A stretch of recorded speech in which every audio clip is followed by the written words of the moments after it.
আল্লাহ এমন এমন ব্যক্তিকে এমন এমন কারণে মাফ করে দেবেন, হয়তো দুনিয়ার মধ্যে সেটা আপনার কাছে গণ্যের কারণ। এক ব্যক্তি, আমার নবী জান্নাতে ঘুরতেছে, দেখে এক ব্যক্তি জান্নাতের মধ্যে ঘুরতেছে মেরাজের সময়।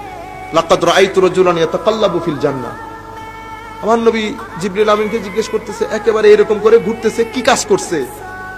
হযরত জিবরিল বলতেছেন, হুজুর, পৃথিবীতে মানুষ চলাচলের রাস্তায় তার একটা কাটা গাছ ছিল, উনি এই মানুষের কষ্ট হচ্ছে বিধায় গাছটা কেটে ফেলেছে, আল্লাহ শুধু এই কারণে তাকে ব্যস্ত দিচ্ছে।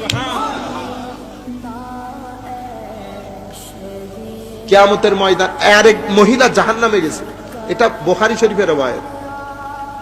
বনি ইসরাইলের মহিলা, দিনের বেলায় রোজা রাখতো, রাতের বেলায় ইবাদত করত, কিন্তু তার ঘরে একটা বিড়াল ছিল, সেই বিড়ালকে বাইরেও যেতে দিত না, বেঁধে রাখতো, খাওয়ানো দিত না।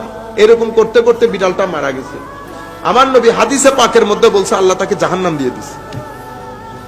আরেক মহিলা, খারাপ মহিলা, একই হাদিসের মধ্যে, ও সেই ব্যক্তি তার খারাপ কাজ করে আসার সময় রাস্তার মধ্যে দেখেছে গরম একটা কুকুর জিহ্বা বের করে দিয়েছে পানির তৃষ্ণায়।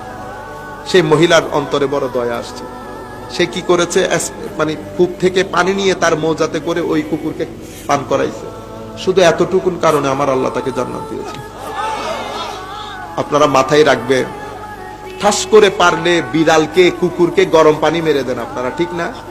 এই কাজ কখনো করবেন না, জাহান্নাম ওয়াজিব হয়ে যাবে, জাহান্নাম। কারণ যাকে মারছেন ওইটাও কিন্তু আমার আল্লাহ সৃষ্টি, যেরকম আপনি আল্লাহ সৃষ্টি।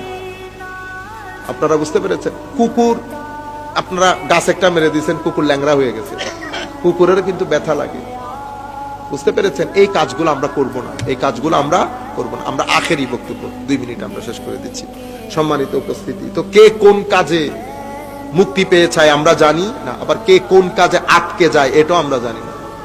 কিয়ামতের ময়দানে এক ব্যক্তিকে আল্লাহ মাফ করে দিচ্ছে, চিন্তায় পড়ে গেছে, আল্লাহ একটা কথা জিজ্ঞেস করতাম, কি? ও আল্লাহ, আমাকে যে মাফ করছেন, আমি তো কোনো কিছু খুঁজে পাইতেছি না, কি কারণে মাফ করছে? আমার আল্লাহ বলতেছে, হালাল রুজি কামানোর জন্য যেই ঘাম ফালাইছস তুই, ওই ঘামের কারণে মাফ করে দিচ্ছি। হায় হায়। ও আমার নবী হাদিসে পাকের মধ্যে বলতেছে, আওকামা ক্বালা নবী সাল্লাল্লাহু আলাইহি ওয়াসাল্লাম, কিয়ামতের ময়দানে কিছু মানুষকে আল্লাহ ক্ষমা করে দেবেন, যেই ক্ষমাটা নফল নামাজ রোজা দিয়ে হবে না। সাহাবায়ে কেরাম চিন্তায় পড়ে গেছে, ইয়া রাসূলুল্লাহ, তাহলে এটা মাফ করাবো কি দিয়ে? কয়টা মাফ হয়ে যায়, হালাল রুজি কামাই করতে গিয়ে যখন ঘাম পড়ে, ওই ঘাম দিয়ে আল্লাহ ওই গুনাহগুলো মাফ করে দেন।